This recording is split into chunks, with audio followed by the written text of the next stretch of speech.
and gentlemen, and welcome to the second edition of the Institute of Supply Chain Management's virtual town hall. This time we are doing it on embedding resilience in your global supply networks. Let me welcome all my panelists for having taken time off at a time when time is a premium for all of us.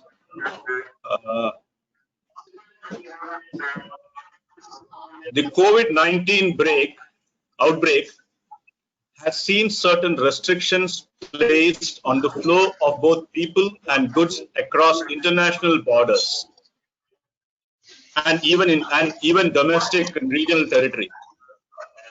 One of the issues is that long after the pandemic passes, the after effects will remain for a very long time. We are going to see a long tail after effects, and this is going to create, both from the supply and demand side, a huge amount of logistics nightmare and supply chain nightmares. The lag in supply chain can produce a nightmare specifically for procurement specialists, forcing them to build in contingency plans for potential delays and unavailable products. Everything that you need would not be available from where you want it. If it is available, the prices would be different.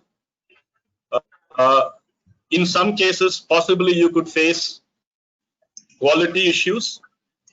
Manpower is a problem. Cash flow is a problem. At least in this part of the world, even drivers are a problem.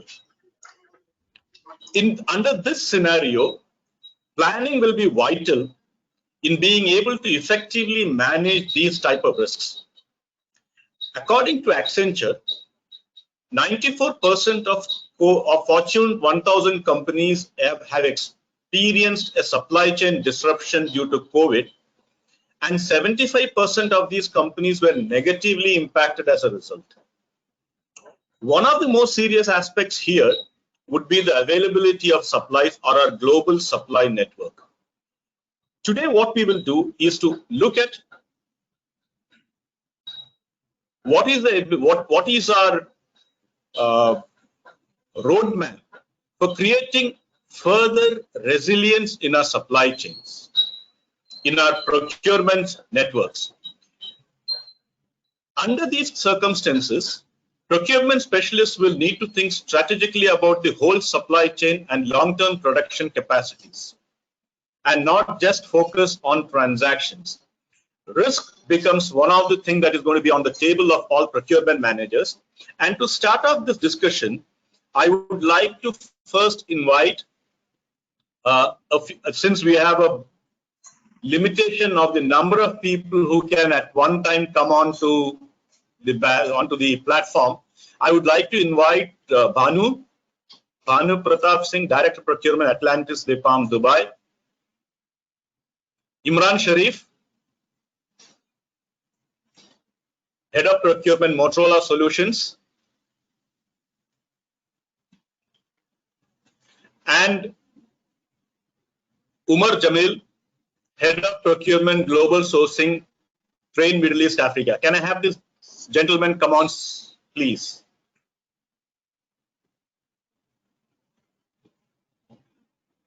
Good morning, Imran.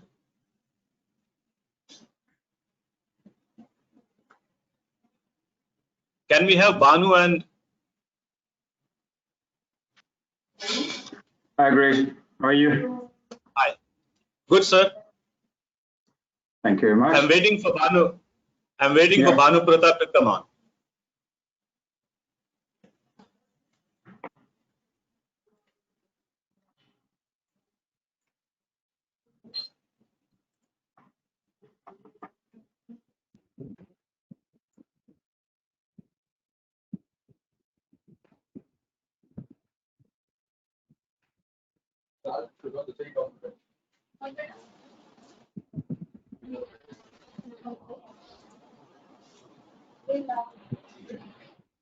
Umar, can I have Umar also, please?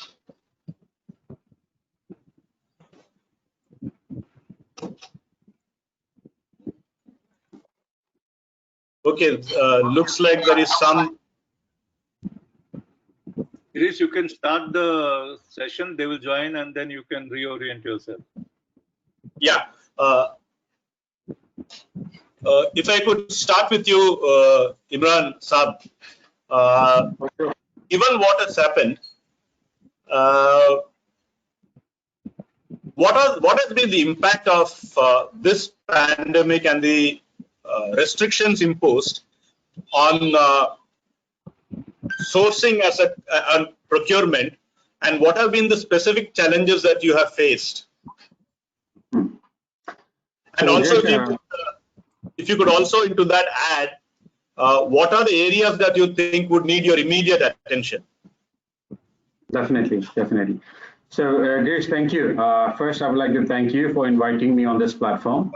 And second, to better answer the question which you have asked, I'd just like to engage the audience and my co-peer friends who are also on the call, just to give them a slight background. That Motorola Solution is a critical communication solution provider. And our line of business is generally classified as government and public safety. So that being said, just by the name, our customers are only police, first responders, army, Red Crescent, health, medical services, all these. So you can imagine in this situation like that, the importance of our, not only the business, but also, which is the procurement, we always consider as a backbone, that for all the functions to carry on and continue and have the availability of all these resources, and just to make sure our government and our people, they get what they need, and especially when we call it the moment it matters. Just also to debrief that Motorola itself, globally, like as a procurement, we have third-party spend of around 3 billion annually, and out of which the Middle East faces a challenge to optimize roughly around 350 million each year. Now, looking into that, the business and especially the COVID, what was there, we have seen the biggest challenge which we have faced is the shortage of material. The material was not there; it was not available in the market. Especially when we go into the communication projects, our 60% of the spend goes into civil infrastructure, which is bringing the network operation centers, police stations, and equipping them for all the equipment they need to make sure they have the services. So that is one challenge we have seen, because industry-wise, Middle East does not have such a manufacturing arm. So they are relying mainly on the imports. So we have seen that has impacted quite a lot, approximately 60% of our spend. Second major challenge which we have seen also is the logistical, because we all know that all the technology hub and everything that is either based in China or US or Europe, especially, which were the most effective. So all the cargo ships, cargo airlines, they were limited to. So we have also seen the disruption of the availability. And the most important thing was the professional services, because any company or technology company like us, you cannot have 100 of the people in every country where you're based on. So we were relying on specialists who can travel as well in general, but things like that, putting the border restrictions and things, it has largely affected us. When going into making sure the resource availability was there, though we have managed to cope up because working with the government has some privileges as well.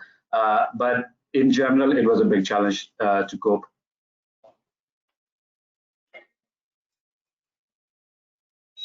Thank you.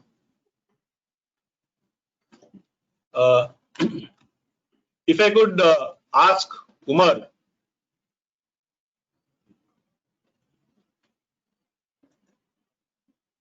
Hi, Umar. Good morning. Umar, if you could also start your introductory comment. The question that I would like you to answer is that what has been the specific issue that you have faced in procurement during this pandemic, and what are the areas that you think you would need to focus on going forward?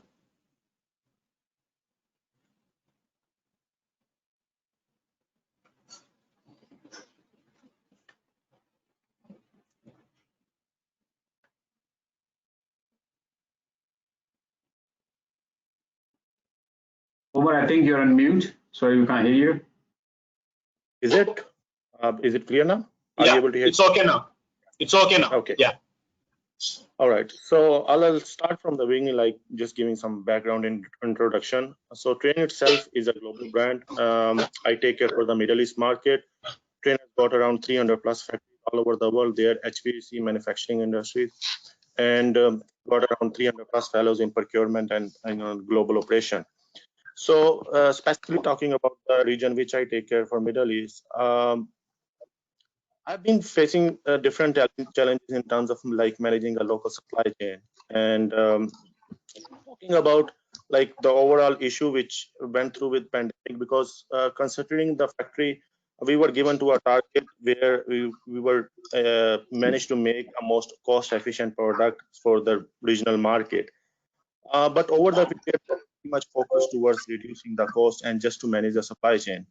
But during this pandemic, we got to learn like this cost reduction and supply chain is not the only solution. We have to look for something which is like having a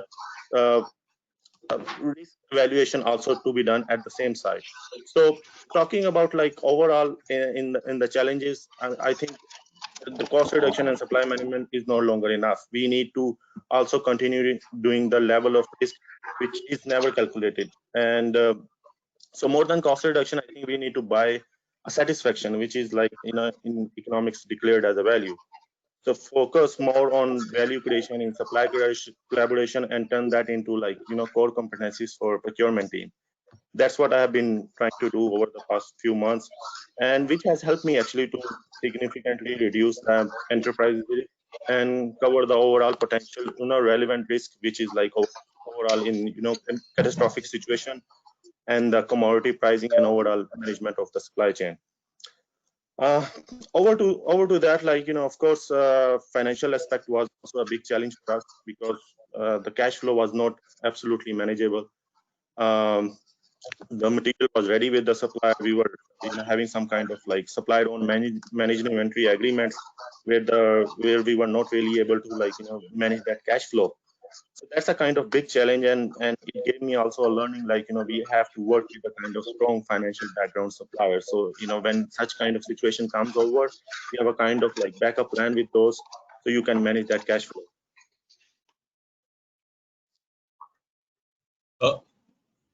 Umar, do you have any specific priorities that you have created for the short term, long term?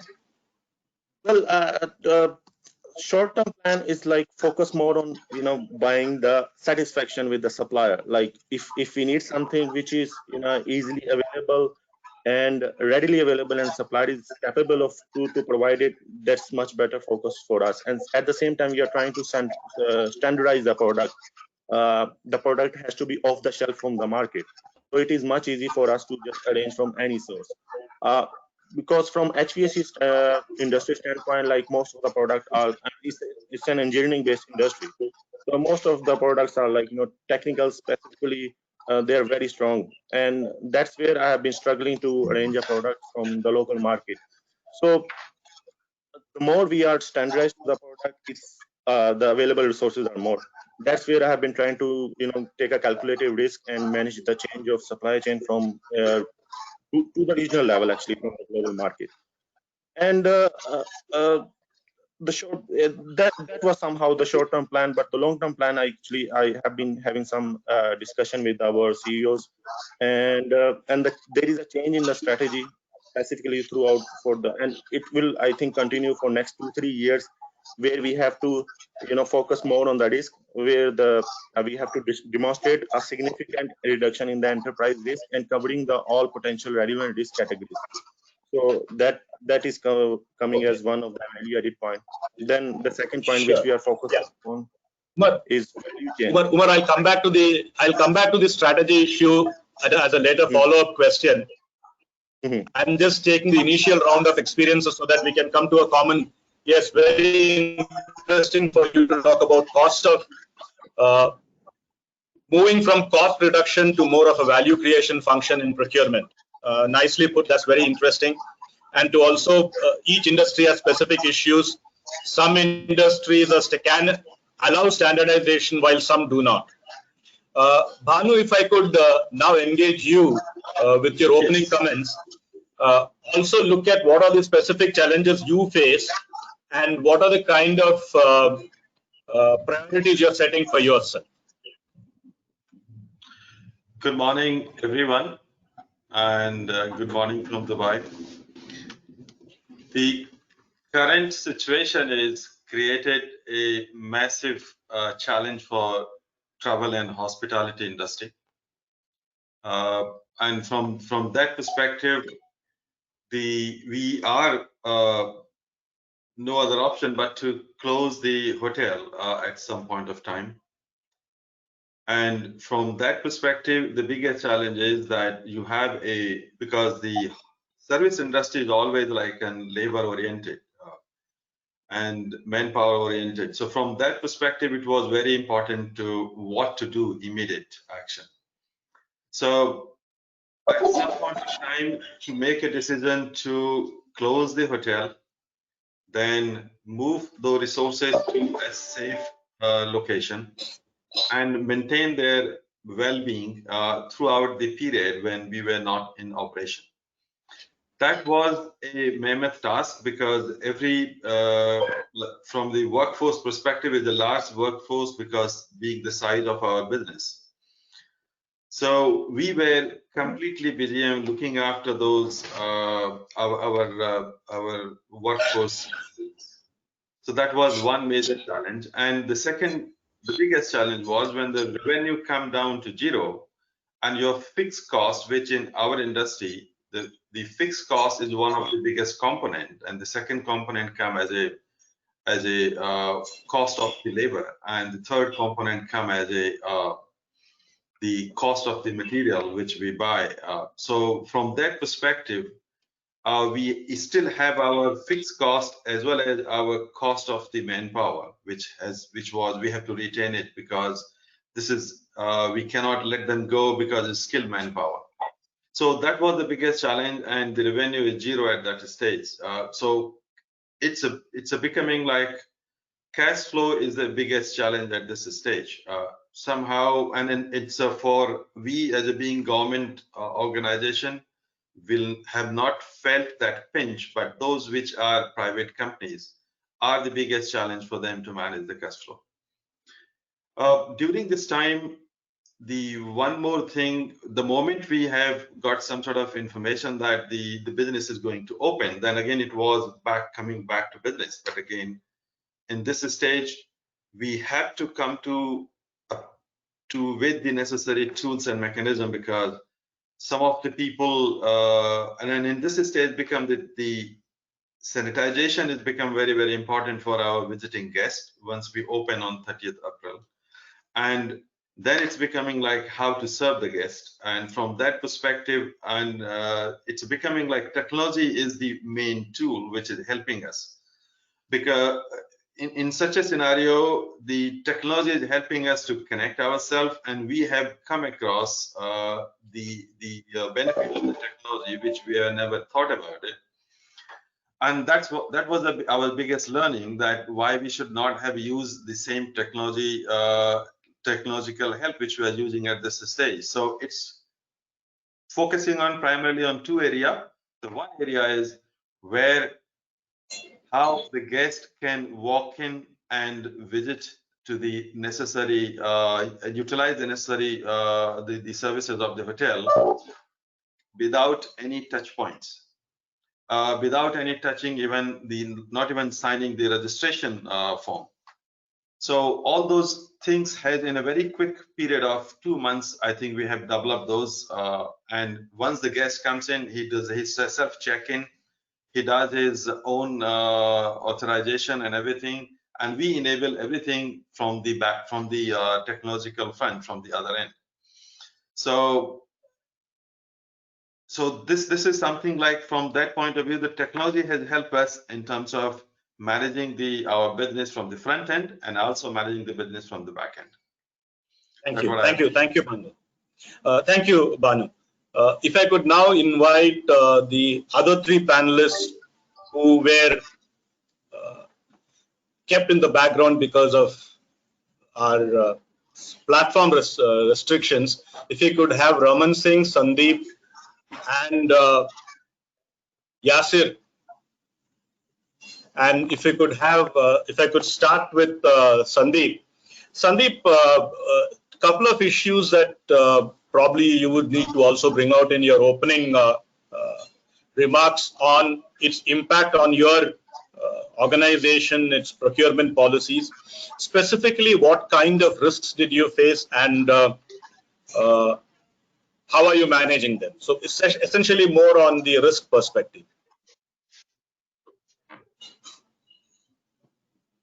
Thank you, Girish, and good morning, everyone. I'm very happy to be a part of this panel. Girish, your first question was a kind of a risk, and so our business is a very different business, and I always say, as far as Domino's is concerned, Domino's is a technology company which sells pizza, so it's vice versa with them. So, having said that, without even knowing about it, we were ready with the technology because we are a delivery company. So our inherent business is that. So that's one thing is that. But definitely, when you are doing a multi-country operation like we are available in 11 countries as of now, it becomes a bit of challenge because every country is working on a different law. The authorities are changing the law and the policies very, very frequently.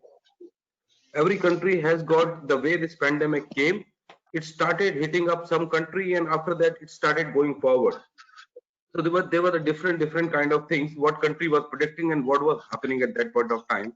So that has regularly changes lot of rules and policies inside the country in terms of delivery, in terms of outlet opening, in terms of dining getting closed, in terms of the takeaway restrictions or takeaway rules or policies.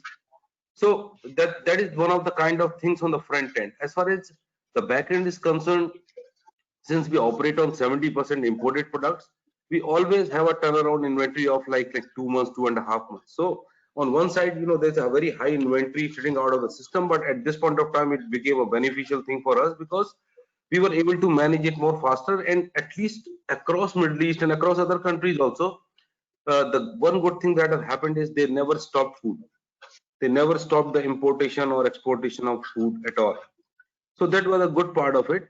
We had a bit of challenges in terms of the sea freight and the land freight because of the borders closing down, opening, and there was a lot of issue in terms of the sea freight because of the container turnaround across globally was very, very slow, and either you're not getting the containers or there are problems of delay that's happening to the container. So that was one point of that. But I think so we were already working on a risk mitigation plan for our supply chain, which is I'll say a contingency plan for all the countries, not because of we were knowing that COVID is coming, because there was a lot of geopolitical factors that were affecting Middle East. So at that point of time, it's always better to build up a contingency plan, because we have seen one incident of Qatar where everything got closed down within 24 hours. So contingency plan was in place. We had a kind of risk, but we were able to mitigate it, and because of that, we were able to smoothly perform the business in the countries which were open and where the outlets were open. In the countries where the outlet was closed or the countries were totally shut down, you really cannot help it. I hope this answers your question. Yeah, that's interesting. Yeah, food is one of the areas where all governments did allow free movement of material, but yes, managing the whole process, and fortunately for you, you had an option of now testing your risk mitigation plans in a real life scenario rather than as a scenario analysis. So that's a very interesting takeaway. If I could bring in Raman, if you could also give us your perspective on what was the impact of COVID on your procurement, what kind of risk did it create for you, and what kind of disruptions did it create for you? Hi, good morning, everyone. COVID, what COVID brought in is, it was like a full circle, right? Life coming to full circle was a situation in COVID. We had never thought of a situation like this, wherein, something which was very basics of supply chain, like, the sustainable supply chain, risk mitigation, situations like this wherein you are not able to foresee all your all these things is where COVID put us into. And being an FMCG industry, wherein more than manufacturing, we also had certain social responsibilities in terms of catering to the consumers, which we are doing today, to the home hygiene products, personal hygiene products. So the supply chain which we were left with post COVID was crumbled. We were in a situation wherein we had to very intelligently unlock our finances, I mean the cash flows. We had to see that the how do we maintain the supplies across the globe, because the supply was disrupted. And what was the reality today morning will not be the reality, let's say today evening or tomorrow morning. That was the kind of things which it was changing almost on an hourly basis. So it took industry, or I would say most of us, it took off guard in terms of the way we had thought of or we had planned our supply chains. And somewhere in January, when we got the news of this COVID from China, because we do a lot of sourcing from China, we started working on our backups, right? Plan A, Plan B, Plan C. We went to those extents because you never thought that even A, B won't work in these times. And then beside these, we also had to make up the hand sanitizers and other sanitation product, which was not our the part of kitty. So inventing a product along with R&D, creating a supply chain overnight for those products, and then supplying it into the different markets when everything is changing in an hourly basis. I mean, it was like a share market, right? Wherein, something is now true will not be true, after probably a few hours thereafter. So those were the challenges which, all of us were facing. The costs were rising, supplies were not available, borders were closed. The funds which was available with us, we had to very intelligently use them. So that was the situation which we were into. And in all these countries, by, by the grace of the God, we were able to manage the situation because we somewhere had been thinking it since January or probably before that, that how do we create a sustainable supply chain. Whatever has happened hasn't happened suddenly, or we are not going to change the basics of supply chain. But what had happened over the period is that it was made less reliant on these things. It became more cost centric. It became go for the best costing, best costing and all those things. We never thought that what if a situation like this comes in. So as I said in the beginning, and other panelists said, that the basics did not change. We were not prepared to face this basic. And that's where, this whole situation came in. So it gives us a learning that we have to start thinking beyond. We have to start thinking in the real risk areas. And we'll have to build scenarios. Only plan A or B may not help, right? We'll have to start thinking on plan C or something like that. So a situation like this, puts the life into a full circle, and then it tells you that, whether your strategies were short-term strategies, whether it was long-term strategy, whether, you have created a sustainable supply chain or you have created a non-sustainable supply chain, what are the kind of cash flows you are managing. So I would say, to sum it up, that a situation like this has made us think thrice on the strategies which we are working on today, and how do we address those risks. Probably a situation like this, I mean, God forbid it never comes again, but if it comes, procurement as a fraternity is far more ready today to handle a situation like this going forward. Yes, thank you, Raman. That was very interesting indeed. You did bring about issues of environment, safety, and governance as one of the core parts of procurement, and how creating that kind of a framework helps everyone along on the path, including the people, and how costs is something that we need to now see how closely do we need to become cost centric or do we become value centric. If I can have Yasir again, please. Yes, Girish, I'm here. Yasir, if we could have you are in the last mile connectivity kind of a scenario. So if we could have, what have been your challenges in your business, and especially from the procurement side of it, and how have you managed to keep yourself in business? Yeah, thank you very much, Girish, and thank you very much for inviting in this town hall on the platform. So let me give you just a quick introduction about fetchr. Fetchr, we are a last mile delivery, and what makes us different from other last mile delivery company is we are basically tech-based company. We don't believe on your physical address. We usually say, this is our slogan, that your mobile phone is your address. Like if you are going to beach with your family tomorrow, so we can deliver you at beach site as well if you're not available. Usually delivery companies, they don't deliver apart from their physical address. We are in 6 countries, ventured by the only Middle Eastern company ventured by Silicon Valley. So as a last mile delivery company, like Girish, you said, we face so many challenges. One of them was like the logistic support, the line haul, as the intercity movements were restricted, especially in Saudi, and now UAE have imposed intercity ban in Abu Dhabi as well. So we are facing quite challenges in that. Apart from them, this is not actually related to procurement, but I will just go through it. It's about like we were facing the challenges in our receivables, and thus receivables were challenged, so our cash flow were also challenged. Why? Because we were mostly relying on the 70% of our customers in China. So this will give you a lesson of like, don't like you said earlier, don't keep all your eggs in one basket.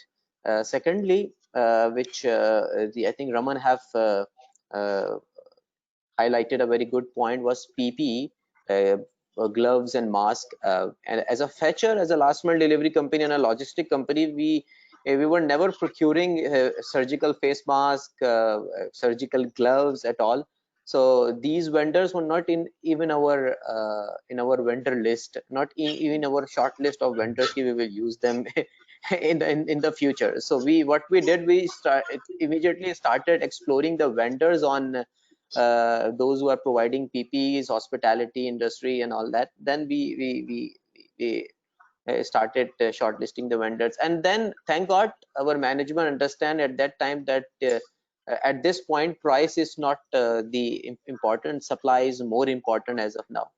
So this was one of the challenge now, which I'll come to, which is the core competence of our business. It was like plastic pouches. Because as a delivery company, we deliver all our goods in our branded pouches. So consumables were like quite a challenge thing, but we alhamdulillah managed. Why? Because there was a framework agreements and 3-month projection and planning with all our vendor.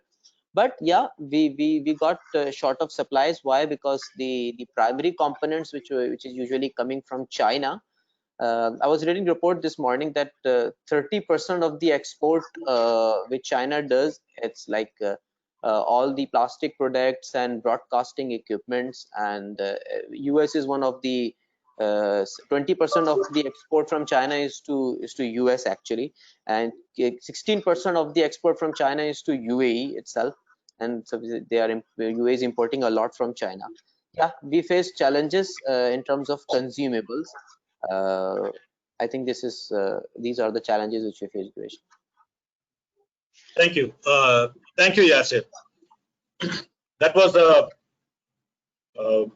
short, sweet, and interesting exposition, and you did bring about issues of not having all your eggs in one basket. Though the China-centric procurement now needs to look at multiple sources, and more importantly, you had to suddenly onboard vendors whom you were not even having an idea that you will require. That created certain issues and challenges for you. Bhanu, if I could again come back to you and start with that. One of the issues that comes up is that in a situation like this, you suddenly need to develop vendors who are not a part of your usual set, and here you would face a lot of problems, a lot of challenges, and one issue that might come up here is also quality, because you're now having to onboard a vendor whom probably you have not done the entire due diligence you're expected to do. When this happens, how do you manage this whole process of getting new? I know technology does help in onboard vendors, but how does it help us control the quality of the delivery? Because for you, everything that you do has to be of the highest quality, being premium property. So how do you manage that process? I think, Girish, thank you very much. And thanks for having me on the platform, and specifically this question, which is quite pertinent to my industry. I can give you, I can share you one example, and which also will rotate around the risk which we have at this stage. So suddenly there is a sudden demand in this market is about face mask and sanitizers and all this stuff. So we were looking for that, how to meet this demand and supply gap. So in the beginning, we wanted to understand that what the face mask is coming is a face mask as per the WHO standard, because we are interfacing with directly with our guest who is happen to be a global stage. And from that perspective, what we provide supposed to be with complying with a risk, which is the health and safety risk, and need to be comply with the global standard, which is WHO. We started asking people that, can you submit us the detail about what you are supplying here? And we come to know that lots of suppliers do not have a proper documentation for the same. And even something which they have, we found that because most of the product is coming from China, we realized that they have everything in Chinese, which we can't understand and read. We can translate. Then we come to know that, okay, what product we can buy from India? Because India started producing those products. We realized that, oh, this is the export is banned. So we have found a good product, and which is meeting our standard requirement, and also fortunately they have the necessary documentation for that, but we realize that the export is closed. Then we look at the Turkey.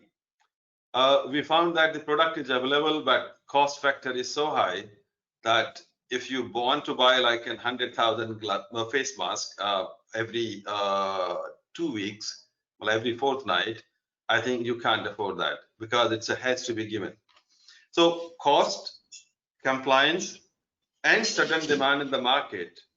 So these things had created such a scenario where you have to find the right balance between all those. Well, you have to mitigate risk, and you also you maintain and supply chain. And for us, this is a one product, but there are many products which come. So for us, the risk is primarily, we being a hospitality industry, the food safety is paramount for us. So maintaining the cold chain and also maintaining that which part the product is coming from. If it's coming from Australia, whether is safe place to come, and whether it's coming, whether it's a proper, during the whole supply chain, the proper safety and hygiene is maintained.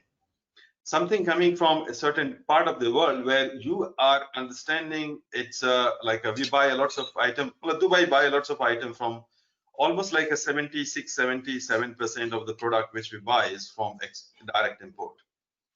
So while there was something in Spain, and we buy lots of things from Spain and Holland and the Italy and France. So question came in, while it's a full epidemic, what should buy and should buy or not should buy? And if you buy that, how to maintain that risk? So it was a marathon race for us, but somehow we have win this battle with the grace of our best partner, because the partners were also realigned with our safety standard. They also complying with that standard, and subsequently we were able to deliver the best thing to our guests. When it comes to the risk from the front end, which the guest walks in, we really do not know whether guest is the healthy guest or guest having some risk for the business.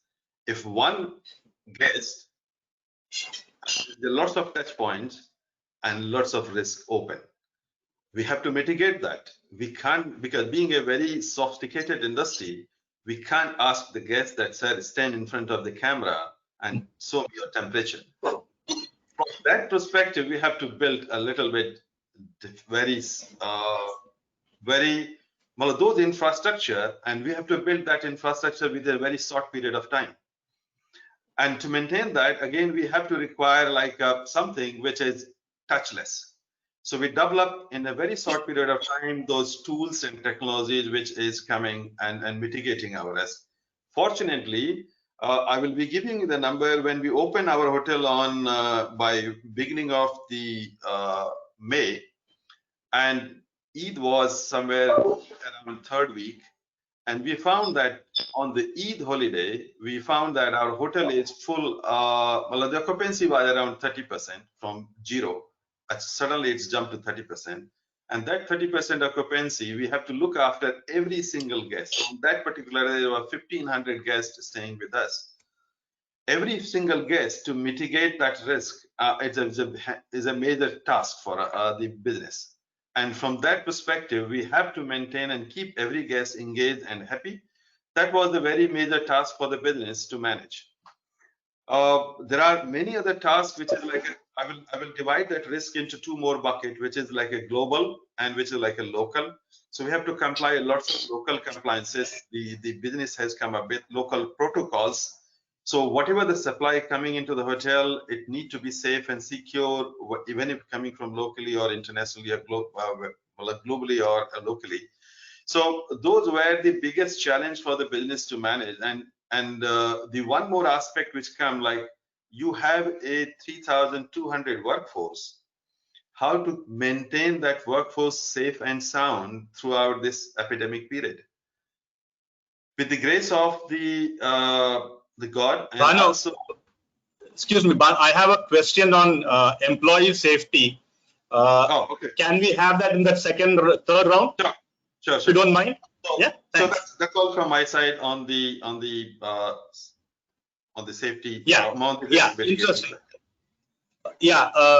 Yes. There are very specific and things which are specific to your industry. Essentially, when it comes to the way you have to treat your customers, which is very different from the way others could probably deal with their customers. And the industry that you're in has its own method and sophistication of working. Very nicely put. I believe Raman has a meeting to attend to at around 11:30. So before he goes, I would like to ask him a couple of questions related to some of the things that he brought out in the first discussion that we had. Raman, if I could ask you a couple of things that you did touch about, and one of them is the role of, you talked about sustainability, you talked about the employees, and the environment issues. So when you're looking at building in resilience into your supply chains, into your supply networks going forward, looking at it across the entire network, what is the role of environment, ESG, the environment, sustainability, and safety and governance issues that are challenges that you see through, and what is the kind of focus you want to create in developing these aspects into your supply network?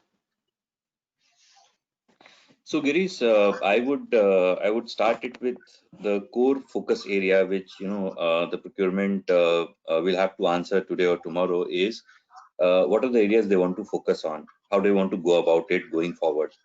And my submission would be that the three paramount thing would be to focus on the people, to focus on the processes, and to focus on the technologies.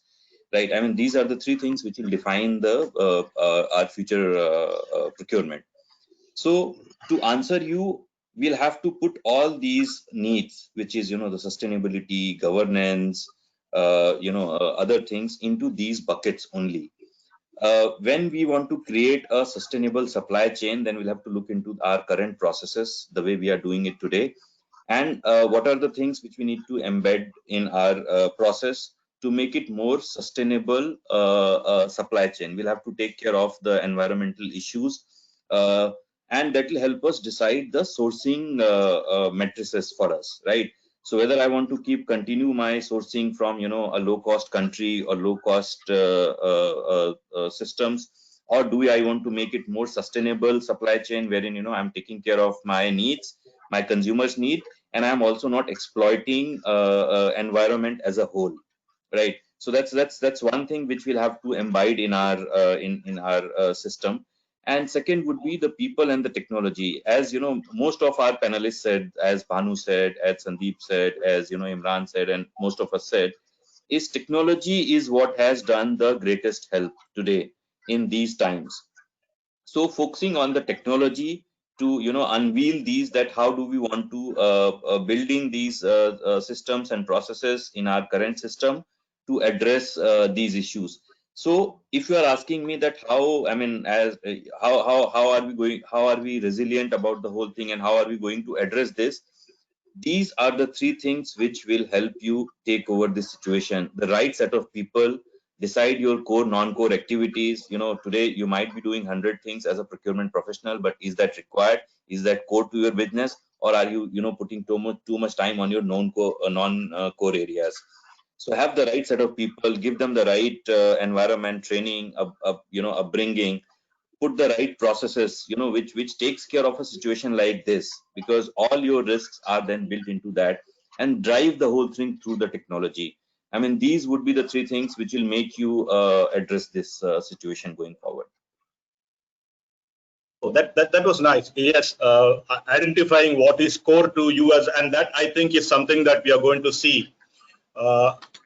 A new way in which we will need to work, a new direction in which we will need to work, which might see procurement transforming itself from what it is now, becoming a lot more lean, value focused. That will be interesting to see how it turns out in the longer term. Thank you, Raman, for bringing that aspect out. Imran Saab, if I could invite you back. One of the core issues that all this brings up is that we need the right kind of data and information to take these decisions. Therefore, the question that I would like to ask you is, do we have access to the right kind of information to support our decision making? Because the more risk aware we become, the more are the sources of information we will need to contain that risk or to mitigate that risk. So do we have the right information? If you could talk on that issue. Sure, why not? So as I think I would say all my co-peers and the friends have highlighted, one way or the other, the COVID-19 situation has touched all the aspects of a procurement life cycle. So I will say, even starting from the supplier selection, we have seen, how we were thinking about what do we need to do about it, managing the supplier, the relationships, how effectively and how many times we were engaging them before, now what we need to do. Same as we have seen challenges being broadcast that cash flow was the challenge, because if we were unable to receive, how can the cash flow can support procurement to do things with your suppliers, material availability and things like that. And at the end, the most important of all, it has impacted the revenue of all our companies. So as you said rightly, that what information do we have and how it is going to impacting. So to me, the core answer on a very high level, that is how effective was your business continuity plan? How was it in place before? What needs to be tailored in it? Then I'm just going to touch on it. For example, what was the weightage of a supplier financial stability in your supplier selection process? Because we have seen all across companies are filing for the bankruptcies. So do we have the relevant information available now or readily available now for the suppliers who we deal in our domain? Same as I would say when we were relying, we have seen many examples that we were relying on a specific, either the supplier or the country or the region. So now do we have that information available or do we have that, what are the alternative choices related to that? So these all, I would say they are big questions now, and they all lead to the same thing. Where is that information and how to get control of that information? Because if we will not tap into that source of information now, it will impact our future sourcing planning as well as the remedy plans which we are trying to achieve. Especially talking same things, we were relying on imports. Now, do we have a demand to rely on local supplies, local services? Maybe some companies like us, we were heavily relying on the system integrators because they are the key guys who put the solution together, but they only order based on the demand. Do we need to develop more relationship with the distributors? What capabilities do they have? Because they normally carry stock, but what kind of a capabilities they lack? Can we empower them to make sure we have them right along with us if that kind of a situation arises? So in a summary like that, like I would say more than ever, definitely we need to have a credible information which can allow us to review industry benchmarks, especially the comparative information of our supplier base.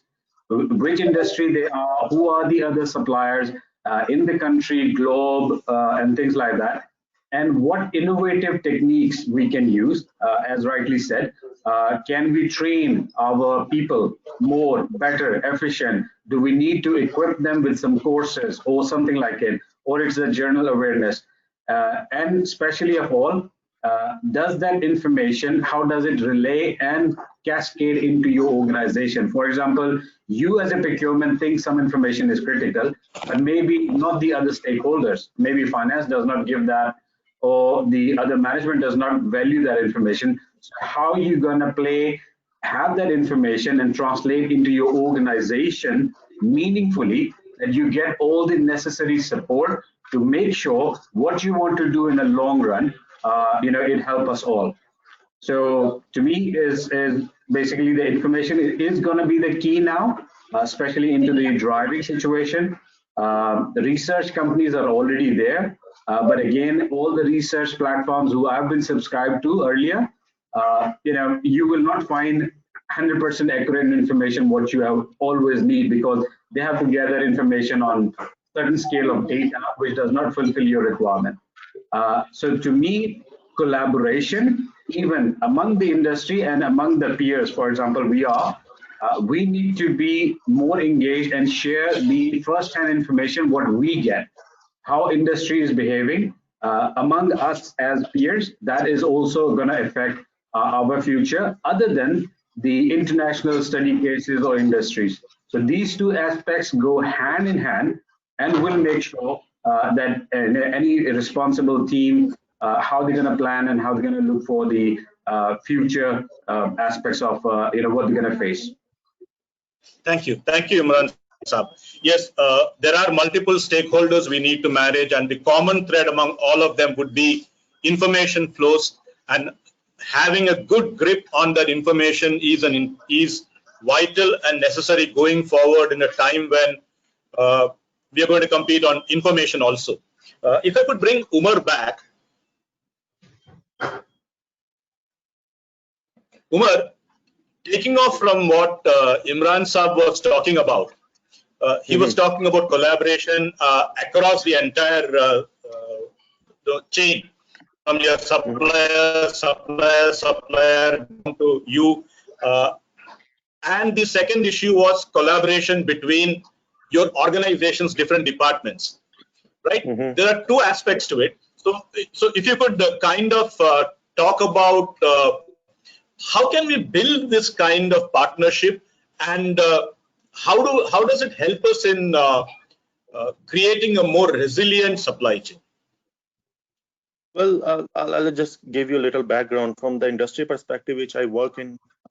We normally get to have a long-term relation with the supplier. It's just not for a few months or just a one-time buy. It stays lasts for just a year. Now, so the basic challenge which I personally actually experienced in terms of collaboration was availability of like right information. And I'll give you a recent example which I went through, and one of my major supplier, their team was badly infected with corona, and we were not really aware of, things were hidden. So all of a sudden the situation came over to us like they cannot supply us, the factory is shutting down, and this information was not just passed on to us at the very last moment, and we were not really in a situation to create any backup source for that. So that's a kind of collaboration which I actually experienced, and because this situation is actually new for everyone, we are learning from it. And even I came to know that the material which we were receiving from them has to be also sterilized. That was just a notice came from the ministry that whoever they have dealt with has to be also gone through with the routine check. So such kind of challenges which I actually experience in terms of collaboration, because if the information has not been passed from one hand to another hand, and the source of the where the actually the main root cause it happened, that's a kind of lack I feel. And from the collaboration standpoint internally, I think we were really able to manage it well, because the workflow was kind of remotely managed already, and because our team is kind of globally settled, and they were really very much into connection with the stakeholders. So overall it was quite managed well. If the team is very much used to of the technology, and I think overall in the collaboration I don't see any challenge. It's just a manage of the way the team communicates with each other. The pass on of information from one hand to another, and that has to be in a proper way. And well, talking about the collaboration, I want to little emphasize more on this point, because this is something as a new learning as well, because our target was most focused on, from the day first is like on the cost reduction, because that's how the procurement team is normally judged, like how much cost they reduce year over year. But there was never a point that how much improvement in collaboration they have done with their supplier. That's a kind of a little point which I wanted to highlight more. And there has been a discussion with the management internally as well, and now there is a proper strategy set for that. So we need to trying to build a kind of collaboration where there has to be a kind of judgment with the supplier during the audit point of time, and we evaluate the supplier that at what level of capabilities they have and how they are going to collaborate with us for the long term. And then based on the ranking, we set them the targets for that to achieve to the level where we want them to be. Thank you, Umar. Yes, you're trying to again create a framework by which you can, across your network, enable collaboration in a much closer way. Sandeep, if I could bring you in your first speech, you had talked about already working on risk mitigation efforts. If I were to take that ahead, the question to you is, how can we automate, expand, and if need be, change our risk management frameworks to cater to such disruptions? And second, do you think even in procurement, a zero-based mindset, specifically for all indirect spends, would be something that you would advocate going forward? See, when you really talk of building up a resilience or mitigating the risk, the biggest thing that comes in front of you is like supply chain visibility, responsiveness, flexibility, and a kind of collaboration. So if you see these four kind of things and start putting your organization or the circumstances into it in terms of building up this thing and then seeing where the way forward to go. Now, in a very classical kind of scenario of us, we really cannot change the procurement strategy like really fast, because rather than the cost, food safety is the biggest concern. And for food safety, a vendor has to go through a 10-fold audit, which is governed by Domino's International US. And the vendor has to get into a full-fledged HACCP program. He has to just not only program, he has to execute this to a deep level. So you really cannot do it in terms of very fast turning it around. But because of that, the plan of that has to be from a very long period, so that we know. So because of that, we are always in a mode of reviewing our contingency, reviewing our risk, and mitigating it by means of getting additional vendors, seeing that if you can get the product from one time to another time, and we're trying to collaborate. So as of now, Domino's has got some 15 or 16,000 outlets across the world, and they are into almost every markets. So if you collaborate with this market, the communication flows very fast. So we have platforms where we collaborate with other markets to see what they are doing, what is the best practices, how they are taking care of this kind of risk in their market. Because every market has got a different risk, every market has got a different complications and different circumstances. So when you have got such kind of forums, your responsiveness is really great, your information flow is really great at that point of time, and you can respond very fast in terms of any kind of such situations coming in. So that is basically the risk mitigation part, and that also calls for, because you have a very specific database of the vendors across the world, you know it very clearly, they're absolutely food safe. Because I'm saying again, today the cost has become secondary in food industry, the food safety is the top priority for everyone. So it's a food safety, the safety for the people who are working with you, your colleagues, your team members. So if these two things are taken care of, the things I think so will be much better, smoother, and with lesser of the risk. Yes, when it comes to food, yes, we have a very stringent set of guidelines to adhere to, and therefore, for you having a risk mitigation and plan and keeping continuously evaluating it is a must. If I could bring Yasir in at this point in time. Yasir, if I could, last this thing you talked about issues of cash flows with across the board and how your China-centric approach had to be diluted and develop new vendors. And we also heard most of our panel, all our panelists talk about becoming technology focused and using technology in a very big way. Can I ask you a question which probably is the elephant in the room? At a time when cash flows are stressed, can we find the necessary ability to invest in automation specifically for resilience? Yes, Girish, that's a very good point. See, when it comes to the technology, it's more about the collaboration with the supplier, like all my peers are saying about the data sharing, especially when you're collaborating to your supplier. Usually we keep our suppliers at arm's length. We don't share data very frequently, or we are not transparent with our suppliers. Like the projection, especially of all your supplies, we have to share the data with our suppliers, that how much projection we will get and how much consumable will be required in the next 2 months, in the next quarter maybe, which is very important. And then what technology can play a role in the data sharing would be the supplier managed inventory, like we are doing here. We are using a platform which is basically ERP based, and we have set a reoccurrence point at the refill point when we reach to the 2 steps. When they reached in a 1 step, it automatically triggered to the vendor that the consumable have reached to this level, and they will start doing the production of the master batch. Then once we reach to the second point, they'll start the printing of the main supply.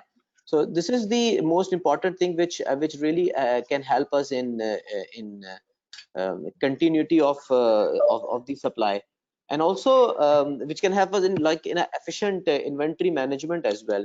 When it comes to mitigation of a risk in meeting with the technology, we as a procurement on a document level only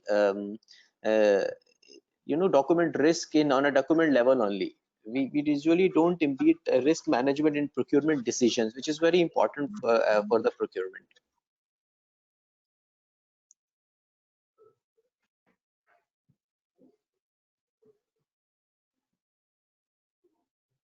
Hello? Yeah. Can you hear me? Go ahead. Yeah, I can hear you now. Yes, in between there was a small hitch. Go ahead, Yasir. Hello? Go ahead, Yasir. Yasir has finished. Girish, you can go ahead. I would now like to invite Dr. Singh, who has been silent throughout the listening to all the panelists talk. There are a couple of issues that all of us have brought out. One of them is collaboration, the second is technology, and the third is the role of employees. The question to you is that when you put all of them together, and you bring in the issues that are connected to more the geopolitical direction in which trade will move, what are your views on how procurement can reorient itself in this new way, and what kind of capabilities do they need to build? I think that's too much of a question to answer in a webinar, but nonetheless, given I would rather stick to the geopolitics of the pandemic, and Yes. it has really, if you look at the geography and the history of this pandemic over a period of time, it started in China and has reached everywhere in 196 countries, saying that it has slowly in this steadily months have reached different countries, making it not only a sourcing problem from a single source called China, but also this has become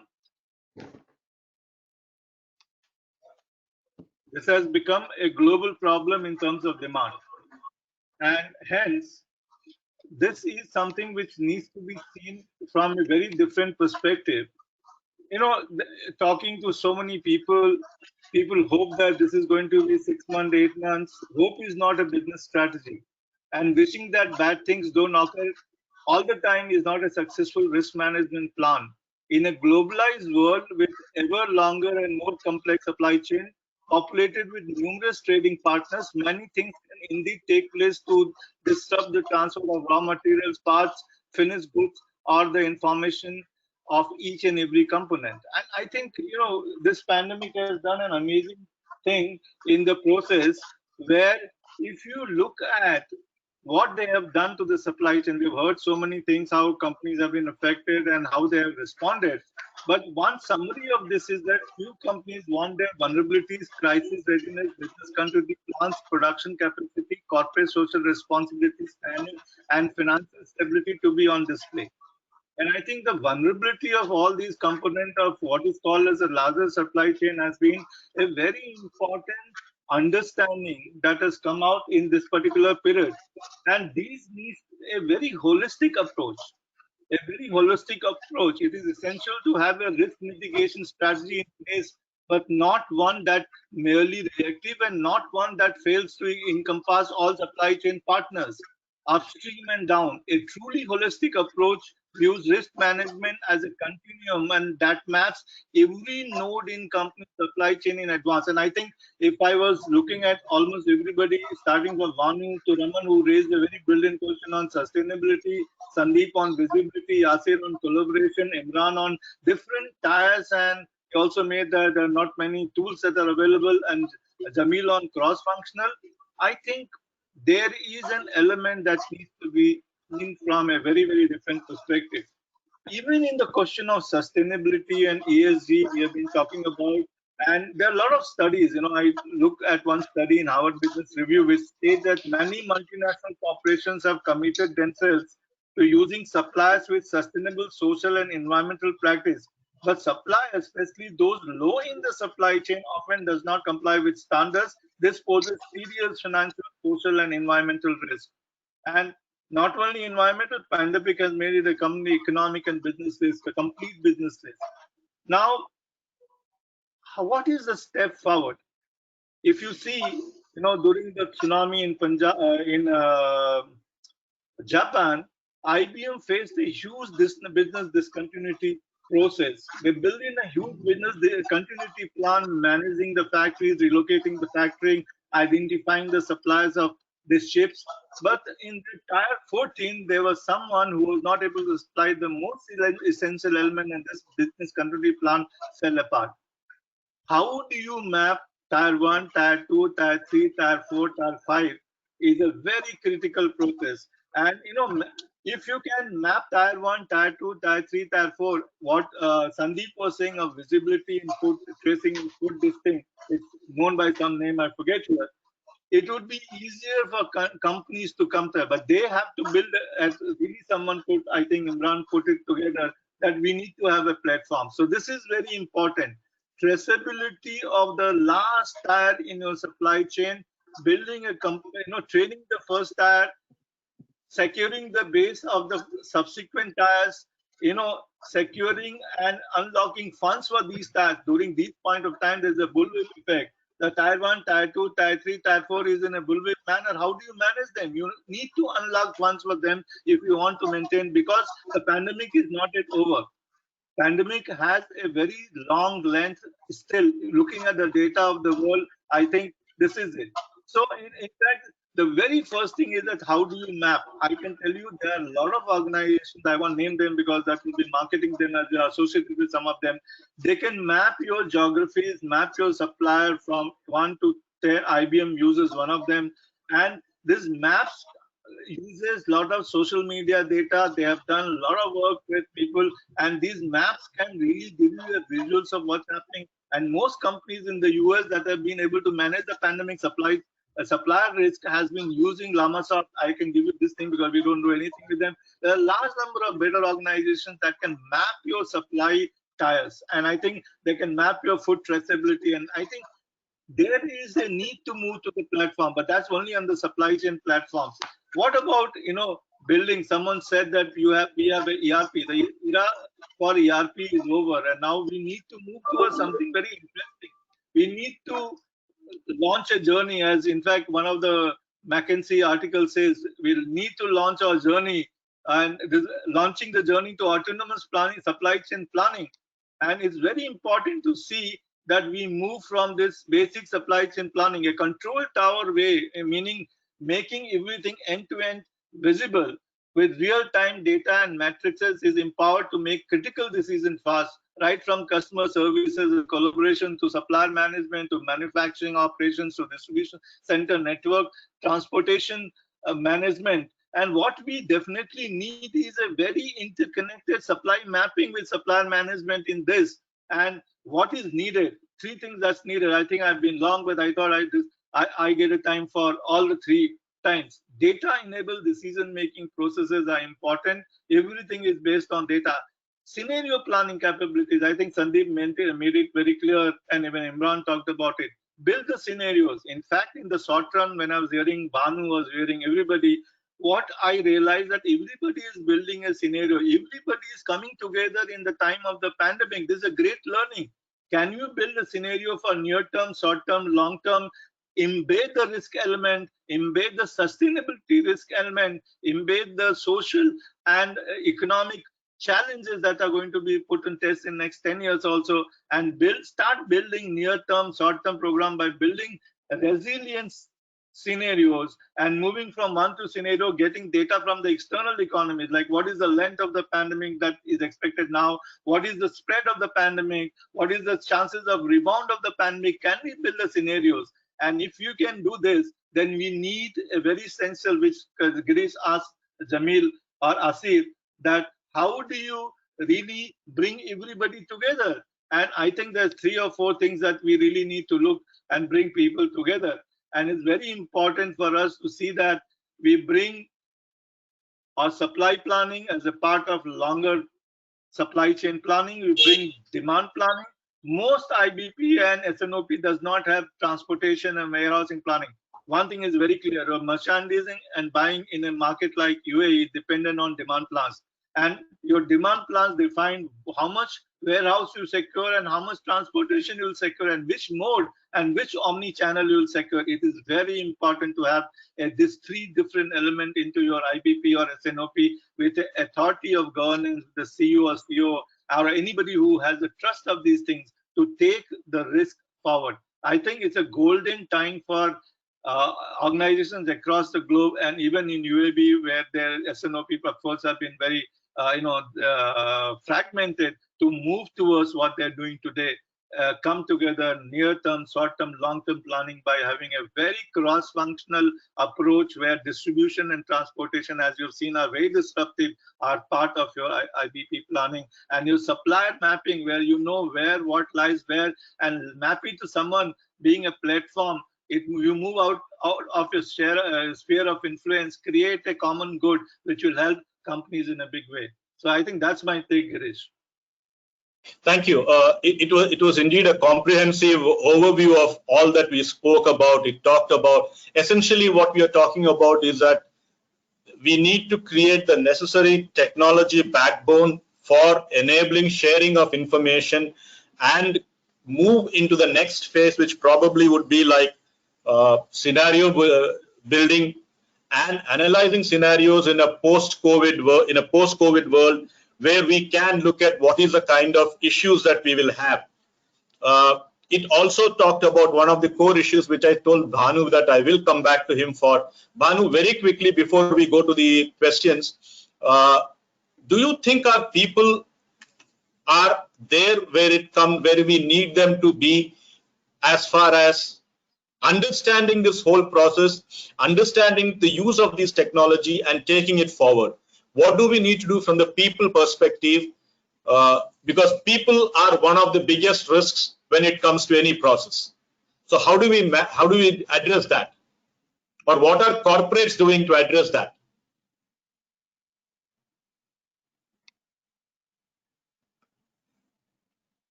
I think very good question. People are the great enabler, and people are, as you rightly mentioned, is also a risk. But it need to be taken into a context, that which context we are utilizing those resources. I think in our industry, what we look forward, that people are the great resource for the business, because they are enabler. They are the one who is at the forefront to run the business. As far as in context of the procurement, if we really take it, then the new generation which coming up is coming up very well equipped and coming up with lots of concept is clear in their mind from the day one. Very techno savvy, and that I think it's required to take this journey from where we are to the next stage. And from what we understood with this, like you can say around 2 months, your thinking process. So what we realized, few things, that the business is not going to be as it was in the past.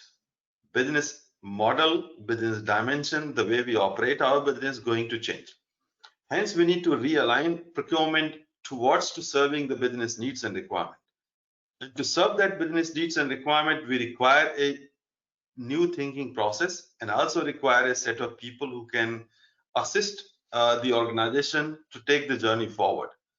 From that perspective, what is needed is, as I may be repeating myself multiple times, but that's what is the entire focus of the most of the organizations are at this stage, is like how I can reach my customer better, how I can reach my customer faster.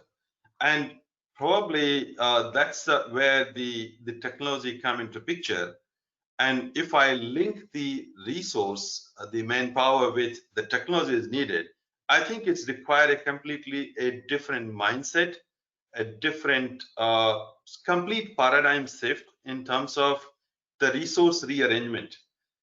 Some cases where we're thinking the people are required to work in the offices, last 2 months has let us learn a little bit hard way that no, the business can be done even something is not really required to be, some set of people are not really required to be in the office all the time. We also learned that how to reach customer. From that perspective, again, we certain area we have come across that the marketing has to define new means and ways. I can share you one example where the people come into picture and people help is like from the marketing front, they have done amazing e-commerce marketing, which ultimately has helped us to reach to that stage where we are today, and they are able to connect the customer to the business. And from the back end, I think we as an operation team or the procurement team able to arrange our partners with the business, and that's what is required moving forward. That's what I have to say. Thanks, Bhanu. We have some questions here from the audience, and most of them have been there's one question which was directed to Sandeep. The question was, how do you manage quality of your ingredients and the health of the staff who is making pizzas where COVID is an asymptomatic virus? This was asked by Sumit Wadwan. Sandeep? Yeah, I'm there. So Girish, as far as I'm just answering his first question. Basically, is as far as the quality of the thing. So I always say, quality for us is not only quality; it's food safety and quality. So all the suppliers worldwide for us has to go through a specific audits that confirms their food safety and quality to the highest standard. And this audit is repetitive depending upon the product, how sensitive it is to quality, and is it falling on the CCP or is falling on the CCCP. And based on that, the audit schedule is defined. There are some products where the audit happens 2 times in a year. There are products where the audit happens once in a year. But every product has to go, and every supplier has to go through audit minimum once in a year, and it's quite a detailed audit to take care of that. Second thing, the entire supply chain is basically monitored in terms of the temperature, because a lot of your quality and food safety issues comes out of temperature abuse in the product. So it is monitored of the quantitator ultimately till it adds up onto the pizza. The second thing where the food safety risk is really low is the pizza is basically cooked between 460 to 500 degrees Fahrenheit, where as per the theories, the virus gets killed beyond a certain temperature. So that's a part of it. And after that, the pizza is enclosed with a specific sticker which says that it is really not touched directly by any naked hand. And then it is, got into the kind of delivery which is called as contactless delivery, which was done whenever this pandemic started. So ultimately, this gives, and the biggest part of this entire thing is that in Domino's, we have got our own system, our own app. We do not use any kind of third party for delivery. It's our own fleet. So everything is controlled within a controlled thing. As far as people are concerned, there is a regular standard operating procedures for which the training is imparted to the staff every week. And these trainings are on the job trainings, and these trainings sometimes are virtual trainings, or sometimes, a trainer, getting into some specific, train the trainers into the operations, and then they train the outlet guys or the outlet crew. Think in terms of their food safety, in terms of their own safety. Everybody's temperatures are taken, the temperatures are monitored every 6 hours. They are supposed to change the gloves and whatever they are using in terms of every hour, the change of the gloves, the mask of them is changed at least 2 times a day during the shift. And we make sure that all the staff's accommodation in terms of thing has been changed in terms of bringing the lesser number of people per room, which is the norms of GCC and as of now the government norms, to see that even the staff safety is taken at the higher standard, because ultimately they are supposed to handle food, which is one of the key things for our customer in terms of having an absolute trust on the brand, starting from the farm till it reaches into their houses in terms of the final product. I hope I thank you, Sandeep. Yeah, thank you, Sandeep. We have a question from one Uday Shashital. Post-COVID, will procurement heads prefer upgrading processes like shipping consolidating dynamics, vendor inventory stocking points, outsourcing cost centers, and dynamic futuristic software which can give suggestible analytics on inventory management? Imran, could you please take this up? Sure, definitely. So I think all the elements in the question, they are definitely the need. All of them has to be addressed because the way the business run, every industry, every company has different priorities. As Sandeep was saying, that they are sufficient in some kind of in-house engagements. They don't rely on some of the things outside. But in general, the companies, for example, who rely on completely 100% or majority of the things on an outsourcing, I think this is very valid because going forward, looking into these kind of situations, how your partners were carrying the inventory for you. Even as I said earlier, if the partner level is not sufficient, normally how can we innovate things like distributors normally does not go and directly integrate with end customers. They would like to sell things to companies in between, but having them, can they change this model? Will they be ready to adopt as well? And especially from the logistics supply chain perspective, yes, even recently we have experienced the same and have adopted already. Some of these things which in our industry, we call it factory acceptance test, which used to be done at the supplier factory. Now we have changed them into the consolidation centers. Example, in the country itself, where the customer or the government employees does not get a travel permission due to the COVID situations or restriction, we are bringing all the goods at one centralized locations, and we are asking them to come for the inspection and so forth. So hence that is easy for them under the restriction.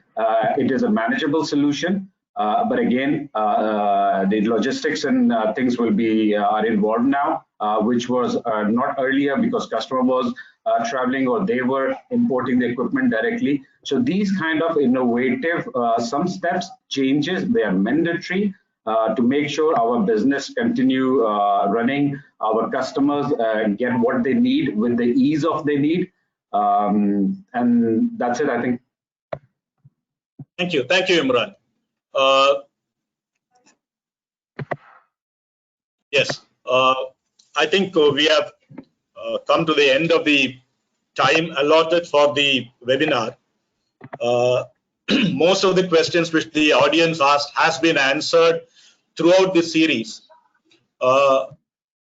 In closing, let me first thank Pedersen and partners for joining us as a partner for this event.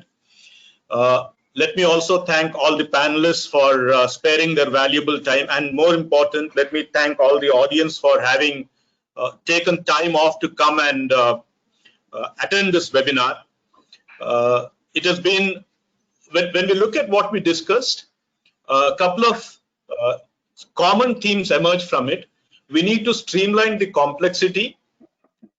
This has offered us an opportunity to reduce low volume SKUs and increase our efficiencies in general, so that we can generate the output to meet demand. There is also a necessity for which we need to develop a risk strategy for the future. Probably going forward, rethink what are the contingency issues we need to create, what is the kind of supply chain visibility that we need to create, and also bring in scenarios of potential risks to our supply chain, and thereby create greater flexibility. We did talk about investing in automation to boost speed and flexibility. We did speak about building agility into a supply network to bring in new business requirement. And most important, we did talk about building in, looking at costs very differently.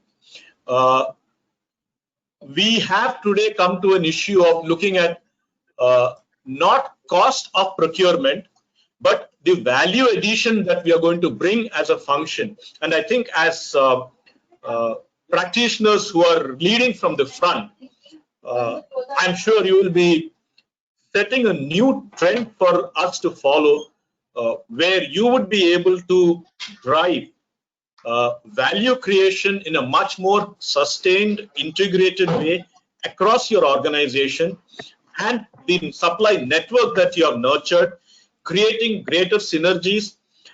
It will be fascinating to watch how we evolve as a community going forward and how our practices evolve. But yes, definitely COVID has altered a number of paradigms, and one of the significant paradigms it is altering is the way we think about procurement itself. I wish you all the best. We will remain in touch with you. We will continue to solicit your views. And in the meanwhile, I would also request you to please visit our sister website, ISCM Pro Knowledge, which is where we are collating a number of articles, thought leadership issues, opinions, interviews, white papers on all aspects related to sourcing, demand planning, forecasting, procurement, and supply chain. I would like you to please visit our sister concern, scmpronowledge.in, where you can see what has happened. I thank you very much for your attendance and look forward to seeing you soon. And also a big shout out to all the ISCM behind the scene workers, Jaisal, Yvonne, Sanjay, Pallavi, and Sharma for having done a wonderful job. Thank you, everyone. Thank you, panelists. Till the next time, which is essentially on the 9th of June, we take 6th of January, we take a break. Thank you very much. Yeah, thank you. Thank you. Thank you very much. Thank you very much. Thank you, everyone. Take care.